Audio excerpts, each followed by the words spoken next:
സുഹൃത്തുക്കളെ, ഇത് ജോസഫ് കൈതമറ്റം ഉടയഞ്ചാലിൽ മെട്രോ ലക്കി സെന്റർ എന്ന ഒരു സ്ഥാപനം നടത്തുന്ന ആളാണ്. അദ്ദേഹം തന്റെ സ്ഥാപനത്തോടനുബന്ധിച്ച് ഉടയഞ്ചാലിൽ നല്ല ഒരു മനോഹരമായ സൗകര്യങ്ങൾ ഒരുക്കിയിട്ടുണ്ട് ആളുകൾക്ക്. അത് അതിന്റെ ചുറ്റുവട്ടത്തൊക്കെ ഇരിക്കാൻ അദ്ദേഹം സ്വന്തം ചെലവിൽ നല്ല ഭംഗിയുള്ള തടകൾ ഉണ്ടാക്കിയിട്ടുണ്ട്. കൂടാതെ അദ്ദേഹം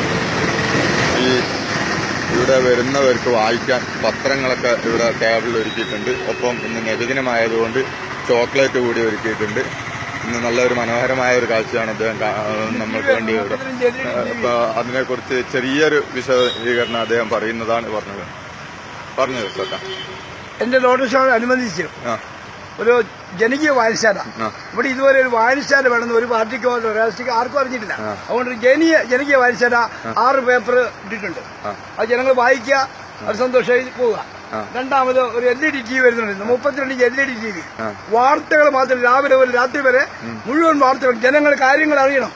അതിനുവേണ്ടി ഒരു LED TV വെക്കുന്നുണ്ട് 32. അതോടൊപ്പം തന്നെ റോട്ടറി ക്ലബിന്റെ വക ഒരു 60,000 രൂപയുടെ വാട്ടർ പ്യൂരിഫയർ തരുന്നുണ്ട്. അത് ഞാൻ മെയിൻ്റെനൻസ് ആണെന്ന് പറഞ്ഞിട്ട് വെള്ളവും കരണ്ടും ഞാൻ കൊടുത്തുകൊണ്ട് ജനങ്ങൾക്ക് ചൂട് സമയത്ത് തണുത്ത വെള്ളവും മഴക്കാലത്ത് ചൂടുവെള്ളവും ലഭിക്കുന്ന ബഹുമാനപ്പെട്ട റോട്ടറി ക്ലബ്ബ് ഉടയഞ്ചാലിന്റെ വക ഒരു വാട്ടർ പ്യൂരിഫയർ വരുന്നുണ്ട്. അതോടൊപ്പം തന്നെ എന്റെ ചെറിയ നോട്ടീസാണ്, എന്റെ ഉപജീവന മാർഗമാണ്. അപ്പൊ എന്തെങ്കിലുമൊക്കെ ചെയ്യണമെന്നുണ്ട്. എന്റെ പ്രദേശം ഞാൻ വളരെ വൃത്തിയാക്കിയിട്ടുണ്ട്. 2 മരവും ചോടി വെച്ചിട്ടുണ്ട്. അപ്പൊ അതെല്ലാവരും സഹകരിക്കുന്നുണ്ട്. സഹകരിക്കാത്തവർക്കും നന്ദി, സഹകരിക്കുന്നവർക്കും നന്ദി. ഇങ്ങനെയുള്ള ചെറിയ കാര്യങ്ങൾ ഇവിടെ ചെയ്യുമ്പോൾ ഇത് കണ്ടുകൊണ്ട് മറ്റുള്ള ഭാഗത്തുള്ളവരും ഇതേമാതിരി ചെയ്താൽ നാടുണ്ടാകും. നമുക്ക് പഞ്ചായത്ത് തന്നെ ഉണ്ടാക്കി തരും, അത് മുനിസിപ്പാലിറ്റി ഉണ്ടാക്കി തരുമെന്ന് വെച്ചാവില്ല. നമ്മൾ തന്നെ ചെയ്യണം. അതിന് മുന്നിട്ടിറങ്ങിയാണ് എല്ലാവരുടെയും ആശംസ ഒന്നാണ് മാത്രം പറഞ്ഞുകൊണ്ട് നിർത്തുന്നു. എന്റെ പേര് ജോസഫ് കൈതമറ്റം.